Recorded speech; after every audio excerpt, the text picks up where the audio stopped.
watching in the battle, yeah. Say what you want about me, yeah, but I'm a living in the green world, and I need the air to breathe.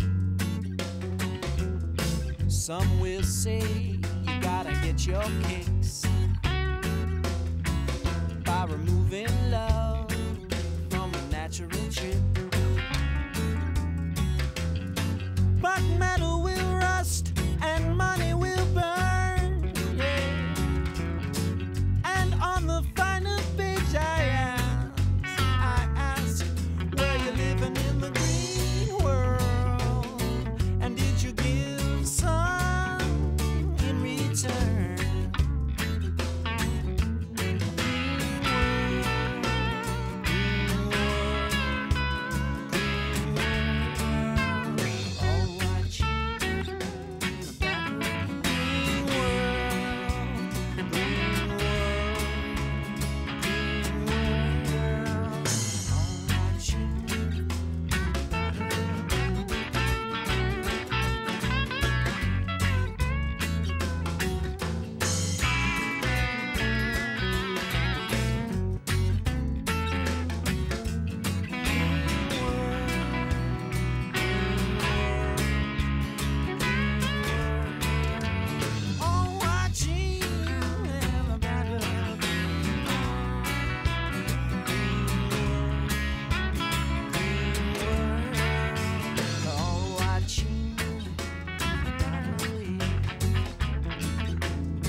This is a great time of year to think about things like the cycle of life and the carbon cycle and how these things all fit together, because it's literally all right underneath your footsteps. You know, out here in Oregon with all this rain, Western Oregon, a lot of nutrients get washed out of the soils quickly. So the input you know, from these trees, both in leaves and also other materials, real important to sustain the other trees that keep their leaves and needles year round. And it actually lives by keeping this leaf still doing photosynthesis. That's why it Green's actually still around there. The green is still around it. That's pretty really cool. Odd because it's, you know, that's off of the tree. Yeah. And yet, you know, this keeps the chlorophyll. Fungus, yeah, keeps chlorophyll. Mm-hmm. So that fungus is keeping the chlorophyll active there in that spot? Yeah. That's pretty cool. I've seen those spots before. I didn't know. Yeah, I've looked at it under a microscope. You can see it. It's like a little mushroom, basically. Yeah, that's great. Well, there's niches everywhere, even on big leaf maple leaves. So it's funny, I was just kind of checking out. That's why the green is still there. Mm-hmm. So that's a form of fungus agriculture then? Yeah. I was just checking out the difference in the, you know, you can see even within a single species, there's a variation within leaves. I mean, there's larger and smaller ones, but also the lobes on this, you know, this one's a lot thicker. This one's got more kind of pronounced lobes. So there's a lot of variation even between trees, but you can tell a big leaf maple leaf out here because, well, it's the biggest maple leaf you're going to see. And we only have a few maples this part of Oregon. If you guys are, you know, from other parts of the country, or if you've traveled a bunch to the East Coast or whatever, there's lots of maples and lots of different species. Out here, there's a big leaf maple is the only real large size maple that we have. And then there's two smaller maples, the vine maple and then the Rocky Mountain or Douglas maple. And we've passed by some vine maple. That's the one that's real famous for its fall colors as well. It's, does anyone see that around here? Might have some a little further up the trail.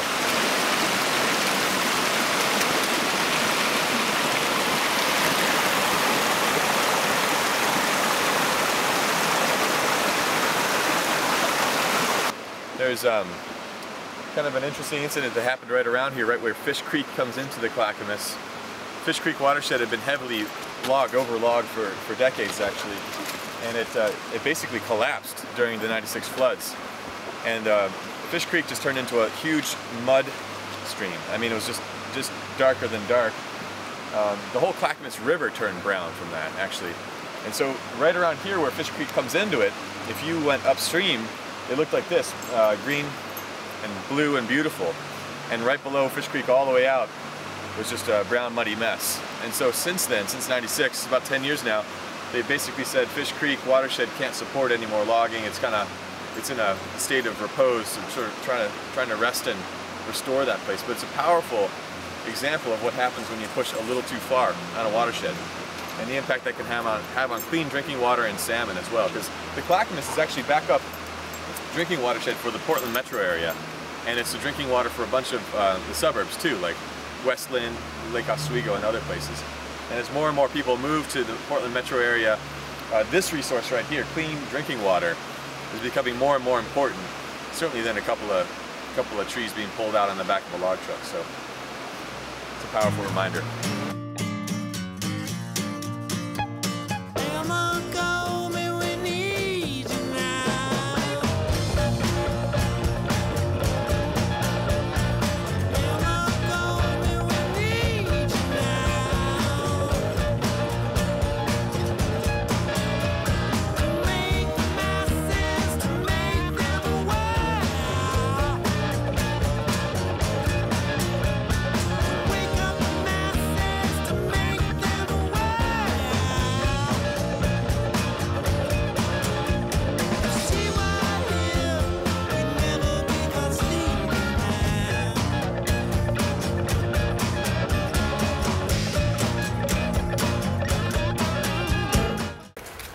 So sometimes, you know, people go hiking, and especially this time of year, it's easy to forget that these forests are really born in fire. Every acre out here in Western Oregon is burned before and will burn again. And we'll talk more about that, but sometimes you can even hike past a recent fire and not notice it, and that's what we're seeing here. You notice behind us there's no sign of fire, and over here there's there's burn on the lower parts of the trees. I'm not as familiar with this fire. I don't know its name or when it burned. I think it was about 3 to 4 years ago. I tried doing research, but actually the National Interagency Fire Center doesn't keep records online past a few years unless the fire was an extraordinary size, like 100,000 acres or larger. This one was certainly a lot smaller than that. But this is most likely what's called a backburn right here, where there's actually firefighters along this trail using this as a fire line, I'm guessing, and then burning back towards the fire. And the idea there is that you burn so that if the fire gets close to it, you've sort of eaten up the fuels already and it's easier to control.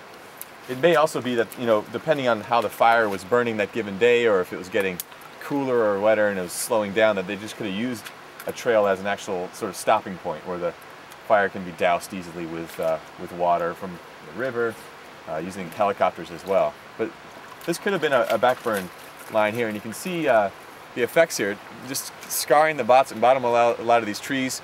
Most of the big trees really kind of untouched. A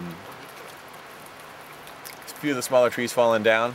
And I think maybe we go up the trail a little further, we'll see more of this. And if we can, think about maybe hiking up into the fire area here off to the right and checking out what's happening on the forest floor. Do they use flame retardants?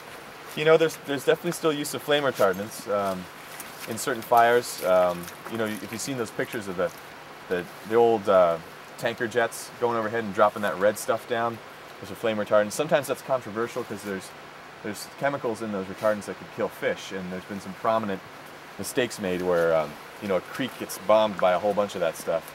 Of course, the creek wasn't going to burn, and so that that's one thing. But then there can be fish kills that result from that.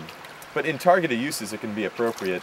The thing is that sometimes in the middle of a fire, there's a lot of hysteria, and there's a sense that you just got to be bombing it with something, and it can be overkill sometimes. Sometimes I've heard fire managers say, "Don't tell people this," but we're doing that just so people see that we're doing something. You can see that from miles away. It looks like something's getting done. It calms people down. So we can especially people who live close by, I guess. Yeah, it can be sometimes just a way to kind of keep people A lot of times it doesn't really look like a lot's getting done when they do that. Like, they're just dumping a bunch of stuff on the flames, and it's kind of... Well, certainly if it's a large fire, yeah, that's not the way to... it's not going to stop it on its own. But yeah, these firefighting efforts can be big efforts. There can be thousands of people doing all kinds of different activities. And certainly it's dangerous work that's well needed. There are times, though, when, just like anything else, there are mistakes made, or certainly some controversy about backburns these days, because sometimes backburns are used a little too much, and they end up adding to the size of the fire. And I can talk about the biscuit fire a bunch because I know that, having done a lot of work in the Siskiyous. But for example, that one there, there's thousands and thousands of acres that were burned through the backburn, and actually two different structures, two different home structures that were burned by the backburning, which people didn't appreciate. So, all right, let's move out a little bit and see if we can get into the fire area.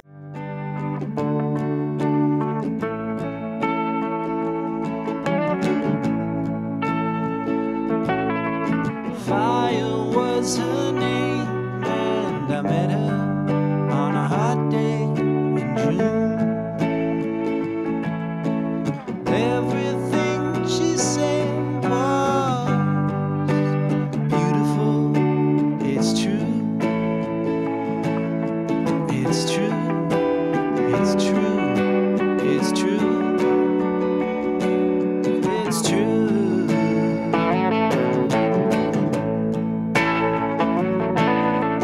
Fire talks so brilliantly,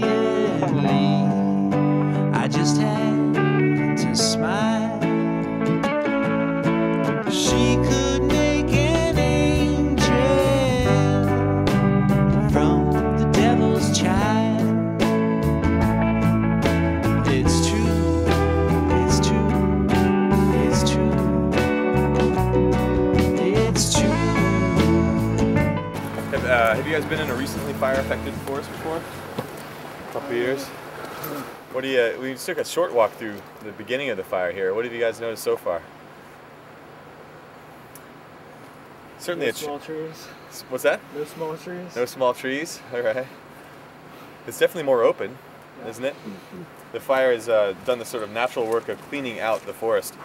A lot of times, you know, when in the debate over forest management and how to keep forests resilient to fire, because you can't stop fires from happening, but you can make sure that the forest can be resilient and recover naturally from fire. A lot of folks are advocating for the reintroduction of fire. You know, doing planned prescribed burns, because as you can see here, what it really does is it thins out the forest. These young Douglas firs that were growing up here were killed by the fire, and you know, it's effectively reduced the fuel load here in the forest. So this forest right now is much more fire safe because it's done some of this natural thinning work. You can also see the forest floor. You know, the topsoil was burned off significantly. You can see a lot of the rocks exposed. Doesn't mean that the whole place is dead. As you can see, there's sword fern and Oregon grape and mushrooms and all kinds of life coming back after the fire. As a matter of fact, what we see here is pretty interesting. All right, anybody know what this is? Blackberry? No, this little guy down here. Oh. Douglas fir. That's a young Douglas fir growing back. And I want to point that guy out in particular because a lot of people don't know that these big Douglas firs, like the old growth tree that we're standing next to right here, probably was born in fire or another natural disturbance.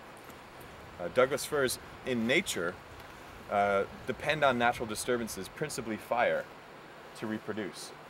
So even if you're standing in a 500, 800-year-old Douglas fir forest, you know, 10-foot in diameter Douglas firs, look around next time you're in an old growth forest like that, because you probably won't see a whole lot of young Douglas firs like this growing back on the forest floor. Here's another one. You'll probably see a lot of different kinds of trees like this one here growing back. Do you guys know what this is? Any guesses? Different kind of conifer. It's a hemlock. This is a hemlock, a western hemlock that's growing back. If you go like the Olympic rainforest in Washington, Olympic National Park, you'll see a lot of that. You'll see giant Douglas firs, big hemlocks, and giant Sitka spruce. But on the forest floor, you'll only see Sitka spruce and western hemlock growing back. Is there something wrong with the seeds in the Douglas fir? No, it's because fire hasn't visited that place in a very long time. Out in Olympic National Park, the fire cycle, in other words, sort of like the way fire usually behaves, is really hot big fires with long spans of time in between. So the fire cycle in certain parts of Olympic National Park might be 500 years. Every 500 years, it's a hot, dry summer, and all the conditions are right, sort of a perfect storm, and a fire will burn really hot, really fast. The fire cycle here in this part of Oregon is kind of similar. It's not quite as extreme. It's not quite as wet here as it is in the Olympic National Park.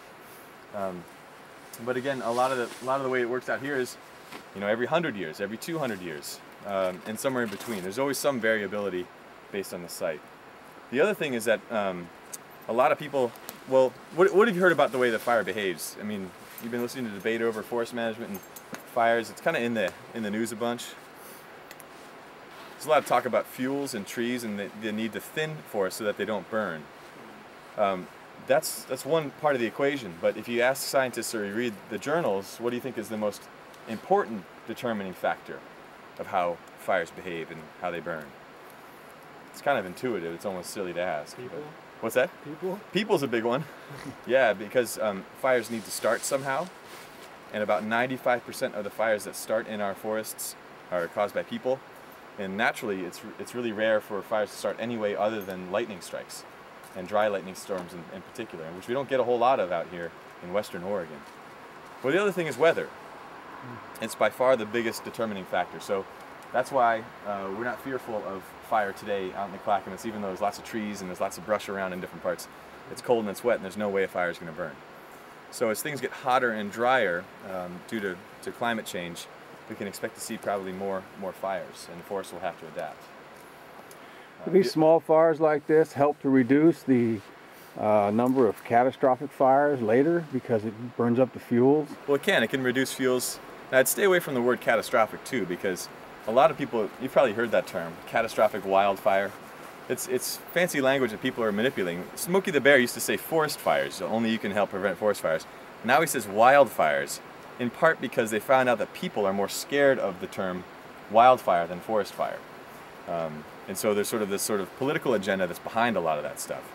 But catastrophes are one thing, but even 100% mortality burn in a given forest isn't necessarily a catastrophe. It depends on the type of forest you're in. So like lodgepole pine forests, that's the way they reproduce, is to have a hot burn that takes away all the living trees. But right afterwards, you see all the regrowth coming back up. This is not a crisis or something that's bad for the forest. Without that, actually, the forest would stop existing.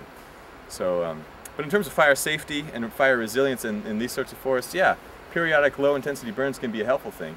They weren't really characteristic, though. On the eastern side of Oregon, they were more characteristic. Like ponderosa pine forests would have fires every 5 to 10 years that would burn off the brush and keep doing that, so that the high-intensity fires never happened. That wasn't really the way that fire behaved here on the west side. So taking that model and asking these forests to do that is kind of the wrong way of thinking about it. What do you guys think about hiking in a little more and seeing what else we can see? Fire dressed so brightly as she took me dancing in the woods. We climb all the treetops just to get the eagle's point of view.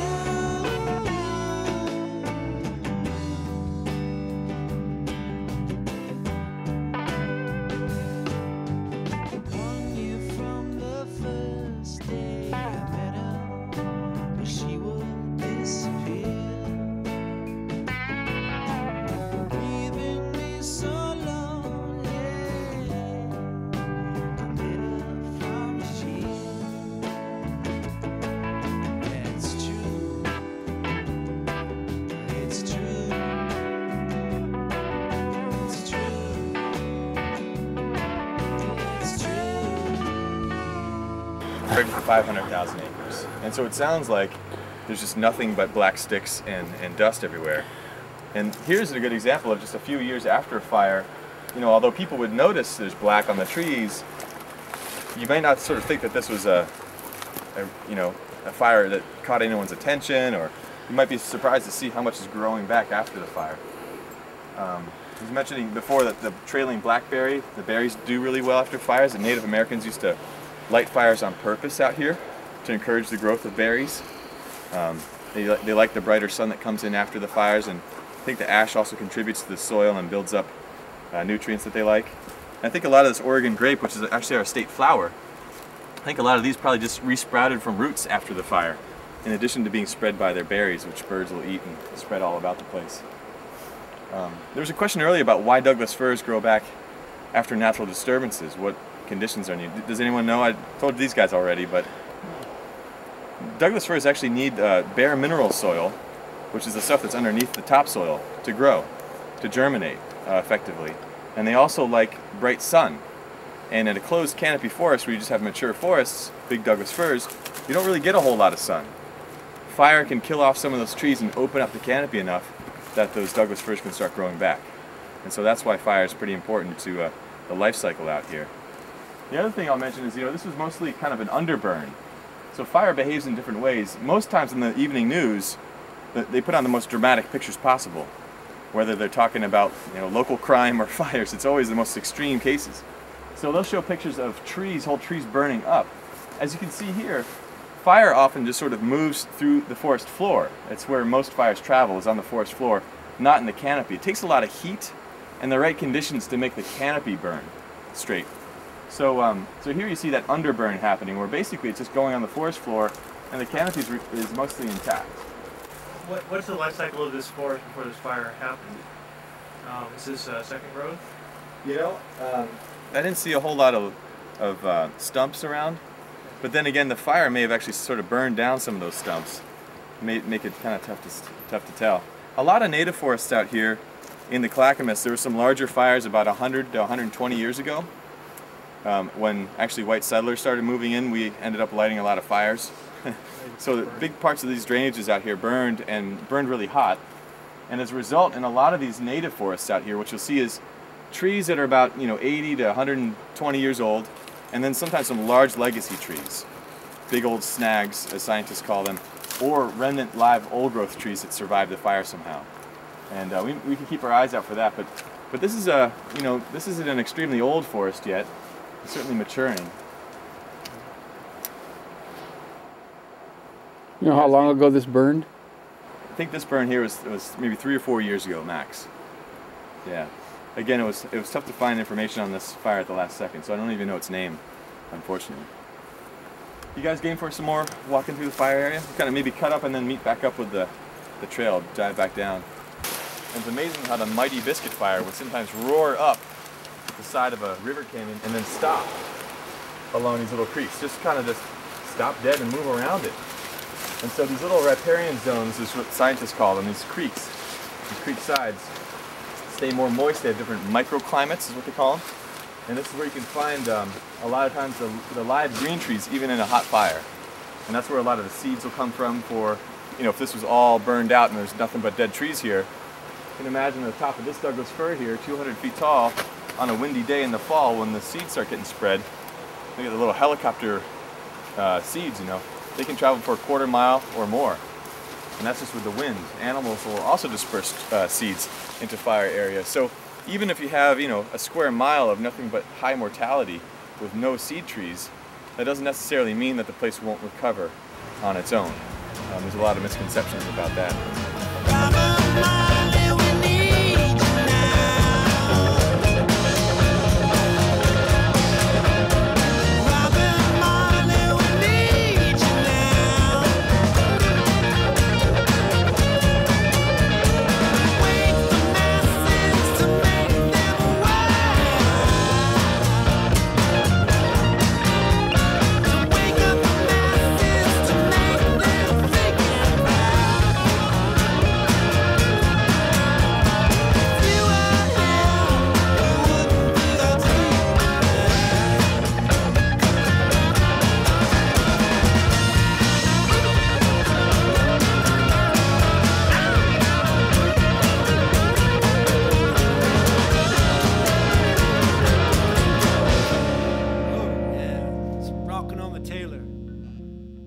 Not only do these forests over time start growing back naturally, but people forget that it's not just about getting trees in rows that grow, but that very process where, the seeds get cast down, it happens to find the right little niche to grow, and maybe a bunch of them grow up and then die off in a little bit. That's actually a really good thing, because that's called natural selection, which, as we all know, is sort of the basis of evolution and the creation of the abundance and the diversity of life on this planet. So just thinking you take nursery stock seedlings and plant them in seeds in rows after a fire and you get a forest again, we get trees again, but you don't get that process. And what we find around the Northwest, especially in special places, is that the seed stock there, from those particular seeds, 100 feet away, are specialized to that particular place. They're adapted in ways we don't even understand yet. So just to say, hey, we got Douglas firs from the Clackamas River drainage and we're going to replant them, it's not quite the same as having seeds from on site, and there's no way to replicate that in our nurseries today. So that cycle of life is real important. I think that natural selection that happens, you know, with regrowth after fires the importance of that is really understated. People aren't even starting to think about that, I don't think, enough. And I did a little PowerPoint presentation, a slideshow to some 5th graders recently. And I explained how some people say forests don't grow back after fires, therefore we need to log to raise money to replant. And a 5th grade girl raised her hand and said, how did the trees get there to begin with? Because there's always been fires, right? And I told them that was a really good question, and maybe they should talk to our government about that. Native Americans had nurseries and they planted. Yeah, Native Americans had big nurseries and they had highways and they replanted. No, it's, of course, these forests have always done okay through disturbances. And even in really severe fire events, maybe it takes longer to grow back, but forests have always grown back. That, you know, that's just the way things have been. So it's a really... What about that argument that because we suppressed fires for so long, fires... Now that's true.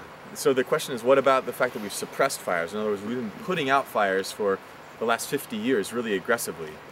And a lot of forests that have you know, seen frequent fires have missed a couple fire cycles during that time. And now there's more fuels or more stuff to burn, and so the fires are hotter and drier. That's true, especially in certain areas. But scientists, and there's recent science that just came out last month about this as well, scientists are pointing out that in forests like this, in the Cascades, where the fire cycle is maybe 100 years or 200 years, we've been suppressing fire for 50 years. So even if we've been completely knocking out fire for 50 years, the fire cycle, the average fire cycle for these forests is a lot longer than that. So we haven't even been suppressing fire for the extent of one fire cycle in a lot of these forests. In other words, we haven't really screwed up the fire cycles there. These forests weren't expecting to have fires during that 50-year interval. And so the effects of fire suppression on certain forest types has been grossly overstated to create the sort of political firestorm to increase logging and do sort of, you know, increased industrial cutting, especially on forests on our federal lands like national forests. On the east side of Oregon, totally different story. There, if you're used to seeing fire every 5 to 10 years, heck yeah, some of those forests have missed 10 fire cycles. And there's no way to get around the fact that you need to do some sort of mechanical thinning, like take out the white fir that's growing up right next to the ponderosa pine to keep those live, old-growth ponderosa pines intact. In southern Oregon, in the Siskiyou, it's a whole different monster again. It's mixed interval and mixed severity fires. In other words, it's sort of anyone's guess. Sometimes they waited 200 years to burn, 400 years to burn, and sometimes it's like every 5 years, and it's a mix between high intensity, hot burns, and the low intensity sort of ponderosa pine type burns.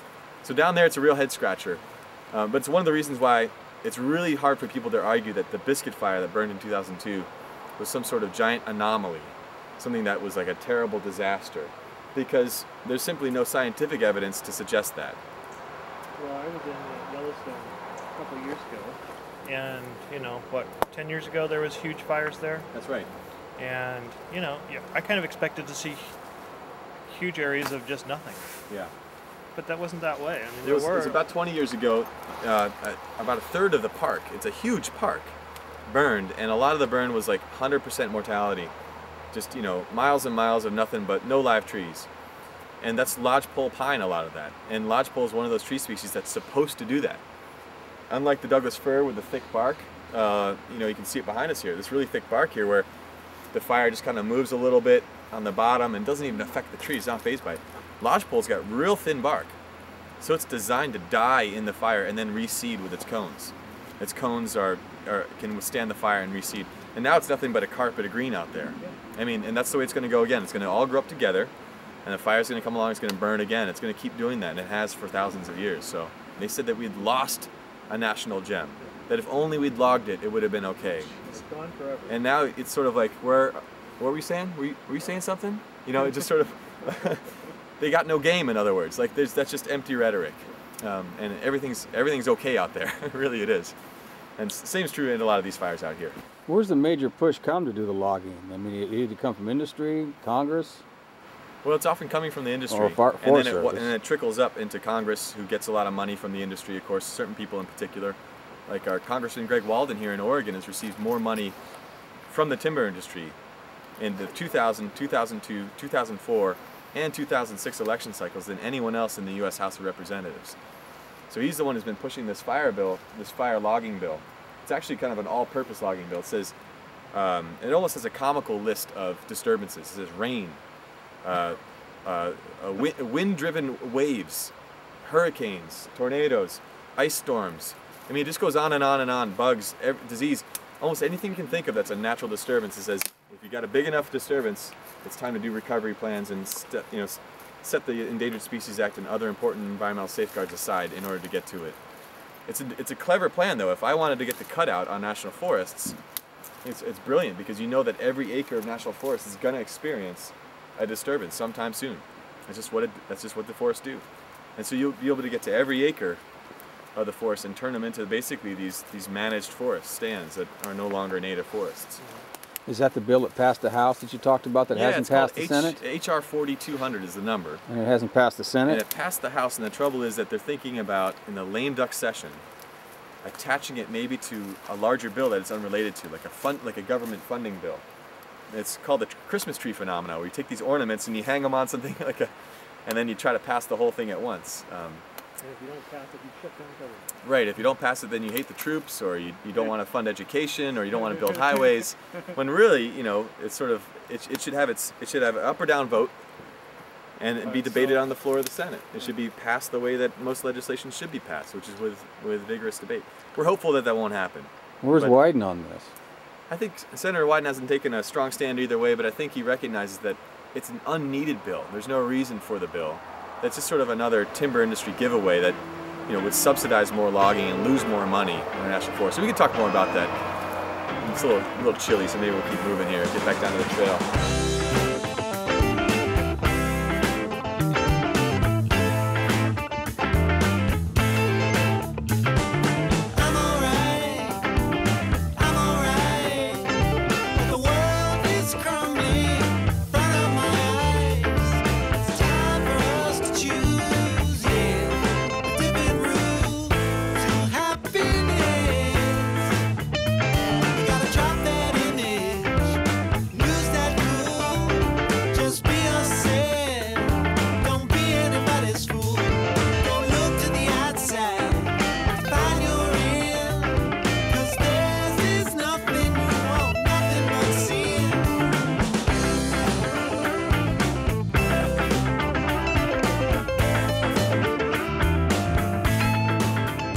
Here's a bunch. You can see these Doug fir cones here.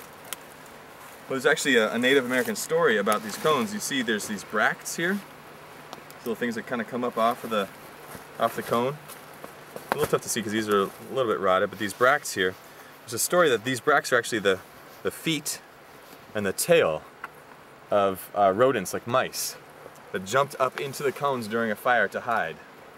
And then afterwards, they come back out.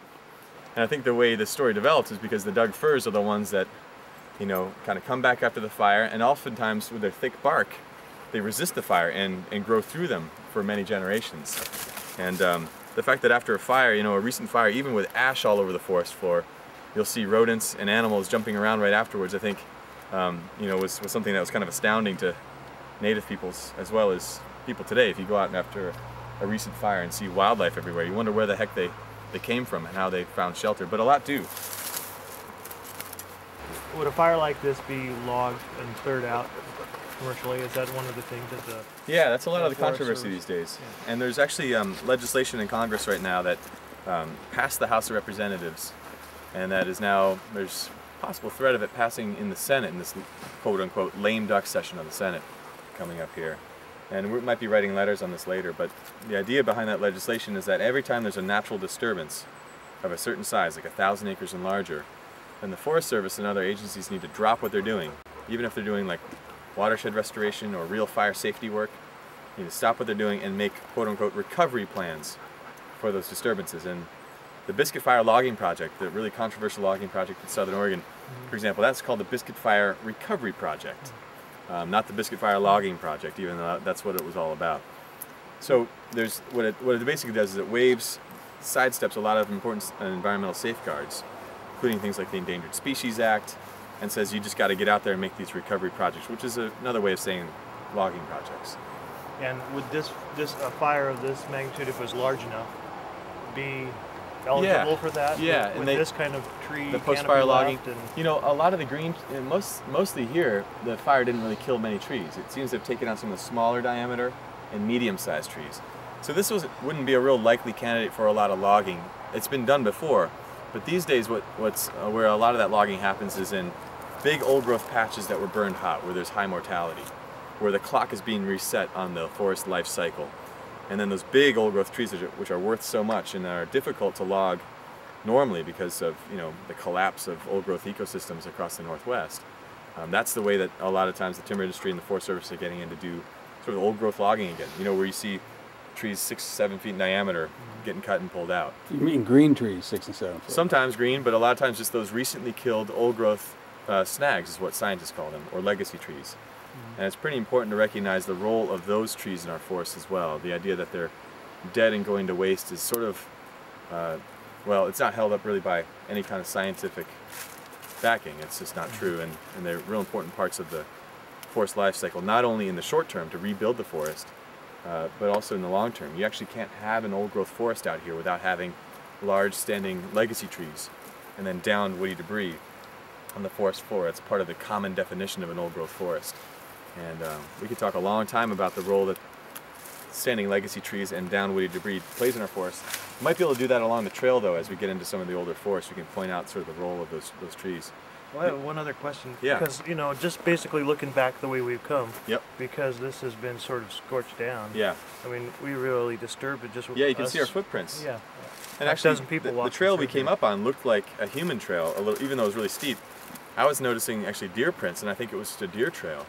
It's true, after a fire, the soils are much more sensitive than they normally are. There just isn't that topsoil to protect it. And that's another argument. If you're going to be doing, especially logging, like where you drag trees in the forest floor, using cable yarding or tractor yarding. Or even building a road into it. Or building a road especially, the erosion's much worse, and the disturbance to the soil, the compaction in the soil, and the just turning it up is much greater. And so that's one of the reasons that scientists have said for a long time, even though a tree is dead, that's not the whole story. Because after a fire, forests are more sensitive than they normally are, and that's just common sense. So all the impacts you get from, say, clear cutting are magnified after a fire, if you're going to clear cut after a fire. And this is just a simple case sometimes of people forgetting to see the forest for the trees. They think the forests are just trees and nothing else. And of course, soil is the building block. It's what keeps the whole system together. And there's everything else as well. All the plants and wildlife that depend on the little growth on the forest floor, all those species there. There can be some grave impacts depending on the type of logging and when it happens. Yeah, and then what happens, like you made a comment up here about the how the fires sometimes come up to certain drainages and just sort of bypass these. Yeah. And if we're logging above those drainages, then what happens to those places that actually got bypassed by fire? Well, if you log above it, it's much like normal logging, like Fish Creek, turned muddy in '96 and muddied up the whole Clackamas. So the same way these little tributaries, if you hammer upstream from them, you can get a lot of sediment pouring into the streams and then polluting the rivers downstream. You bring up an important point, though, like that pattern there. It's often called a burn mosaic. And so a lot of people think that burns just kind of move through wholesale in a big sort of like wall of flame that eats up everything in its path. But it's hopscotches around a lot. Sometimes a fire will just die out because sometimes it's tough to tell why, but it sort of stops and it moves around, or a spark flies out off a big tree that burned and fire will start up on the ridge, and it's just sort of a hopscotchy, almost puzzle pieces being fit together. And aren't those kind of like the nurseries essentially for the forest to grow? Yeah, they are nurseries. And if you if you fast forward in your mind, if you're standing in an old growth green patch that maybe survived the fire, and then you're next to some old growth that burned, you can imagine another 100 years. You have even older trees, and then you've got trees that are 80 years old next to you. So there's a diversity of habitat, and that's how different forest types got mixed together.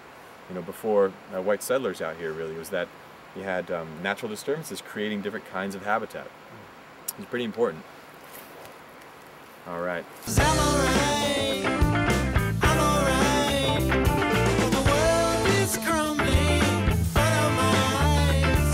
The children are hurting, the rivers run brown, and the men in power, they try to calm us down. We gotta rise up and resist it, we gotta use our souls to change the world.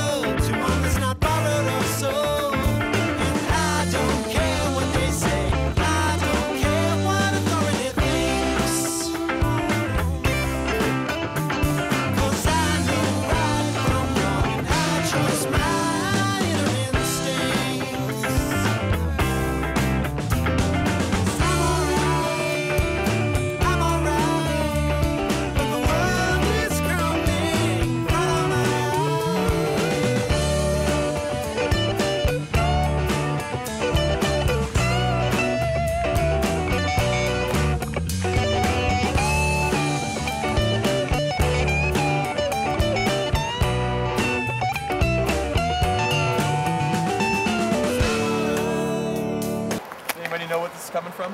See some more. Yeah, these are beetle borers. So after a fire, beetles will start testing out these trees. Here's another example over here in this big Douglas fir. And these beetles will start chomping in through the bark into the live part of the tree just to see, like, is this thing dying? Is it on its way out? And a healthy tree, if it's robust enough, it has enough water and enough nutrients, is doing well, can repel those beetles by pouring out sap. It's like, that's its natural defense system. You can see a lot of beetle borers in that other one back there. All these trees are still alive, and it doesn't look like beetles are going to take these trees out. But a lot of times the beetles will just try it out for a while. Sometimes they'll kill trees that way. You know, if a tree's not doing that well after the fire and it's kind of on its way out, a bunch of beetles will move in and it can't defend itself. The beetles have ways of communicating chemically. They'll actually attract more beetles, and they'll take out some additional trees that way. So there's often increased mortality after fires from beetle attacks. But it's interesting, next time you see a recently fire-affected area, the next year you'll start seeing some of these trees with the beetle attacks on them. But these look like they're doing pretty well. So you're saying those beetles are always present? They're always present. They're always everywhere. As a matter of fact, if you find dead wood on the forest floor, you'll often see underneath, when the bark comes off, you'll see these little patterns like etched into the wood, and that's beetles and beetle larvae, you know, eating away at the wood. And it's perfectly okay for us to have beetles in our forests. A lot of times people talk about insects as if, you know, we're seeing a plague of locusts or something, and that's not the case. Certainly not out here in Oregon. And the most important thing for forest trees to defend themselves against pests, like insect pests, is often water. And when you see big beetle outbreaks is when there's been a drought. And a lot of that's happening further east and in the inland west because of, I think, climate change and changes in precipitation. And so that's kind of creating new challenges for forest managers. Okay. Is that a part of a natural cycle then? It can be. In a lot of parts of the West, in addition to having fire, mass beetle outbreaks have been historically common, and they've actually reinforced fire cycles. Sometimes beetles will move in, weaken trees, and kill off a whole bunch. Trees dry out, and then they burn a lot hotter than they normally would. So you can have these cycles. But again, it's still not always the end of the world. Yeah. This is a rattlesnake plantain. Plantain. And I've heard that Native American children would pick off a leaf, and if you went like this and your hands kind of rolled it back and forth and blowed in the end, you could make it puff up, like hollow, and it sort of looked like a snake with a pattern there, so that's how it got its name apparently. Not sure if that's true, but I've heard that. But you also often see it in older forests and closed canopy forests. And so when I walk through a recently fire-affected forest and see these sort of older forest types plants growing back, I'm often really surprised. So this is western red cedar. The other kind of cedar that we have in Mount Hood is called Alaska, or yellow cedar. And it has kind of more of a whitish bark, a little more, almost ghostly sometimes. It's a really beautiful tree. And it grows up higher in elevation, probably around 4,000 feet on the mountain in little patches. It's more common the further north you go. In Olympic National Park, there's a lot of it, North Cascades, and into Alaska, of course, as well. Its southernmost extent is just about in the Clackamas River Mountains in southern Oregon and northern California is where it kind of wraps up. It's also, by the way, one of the most longest lived trees in our region. It's not uncommon for the yellow cedars to grow to be 1,000 years or older, in part because they're like the red cedar, they've got natural bacteria and fungus chemicals in their bark. That's why people make cedar shakes, roofs, because they last a long time, and cedar fences and things. But also because they live in areas that don't often see fire, so they might be 1,000 years between fire cycles if they're growing high up in elevation or in an area that's wet most of the year. I just want to point out too, here's a young hemlock here growing up underneath a larger Douglas, well, this used to be a Douglas fir. It looks like it got burned and the top fell off of it. But this is the life cycle out here. I want to take a second to explain that.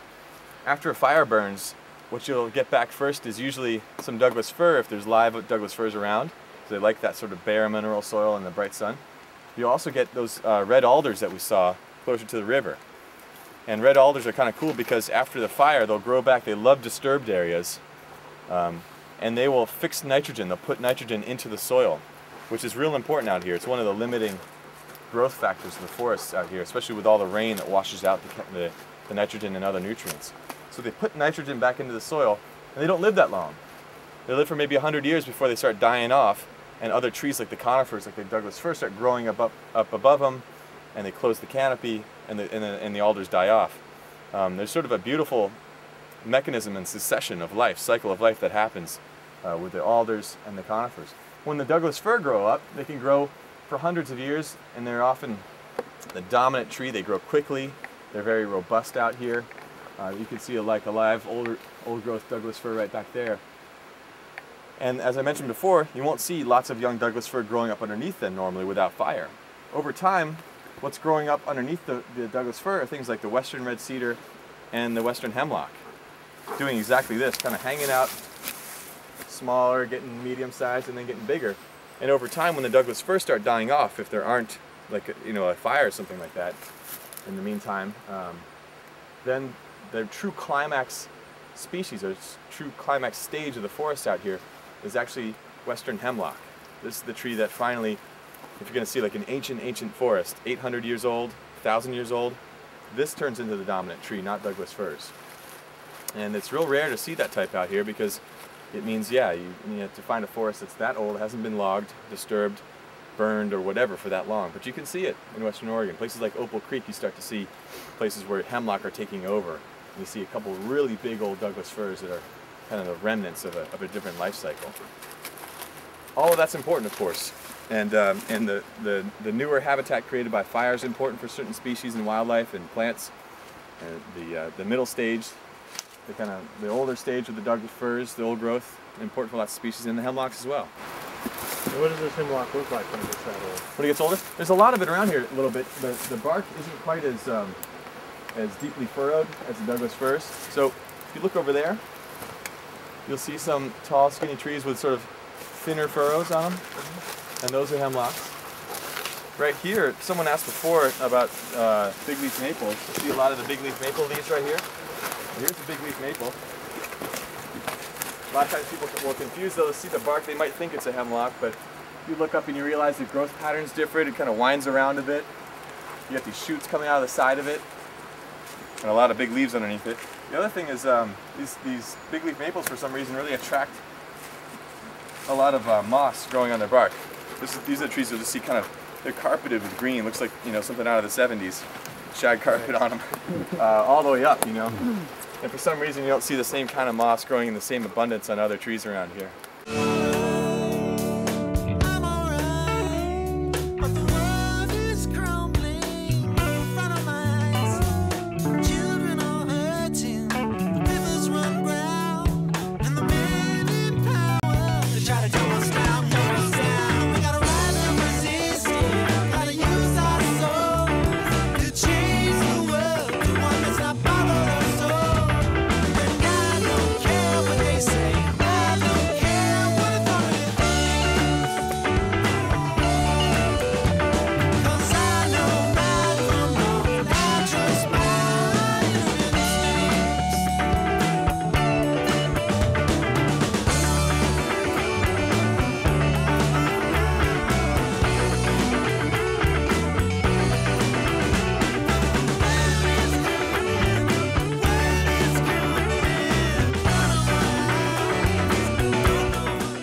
When Congress needs information about anything, they go to the GAO because they know they'll get unbiased, authoritative information.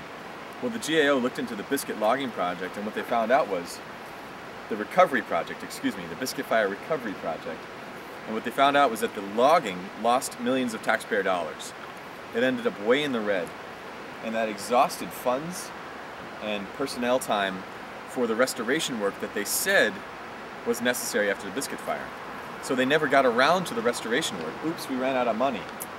But we did get around to a whole lot of logging, and yeah, we lost a whole lot of taxpayer money, killing the natural regeneration and increasing fire risk, which in my mind is nearly criminal in Southern Oregon, where we get fires every summer and where communities are not protected from fire. To ignore the needs of the community, to actually increase fire risk, increase the risk to people, homes, and communities, and lose millions of taxpayer dollars makes no sense at all. So the way they often justify this logging after fires is that we'll make money off the logs, and then we'll replant and regrow the forest. And what the Government Accountability Office shows is that there was some fuzzy math going on there, and that's just not the way it often plays out. So that's another reason to oppose this legislation, is that it's a financial boondoggle for taxpayers.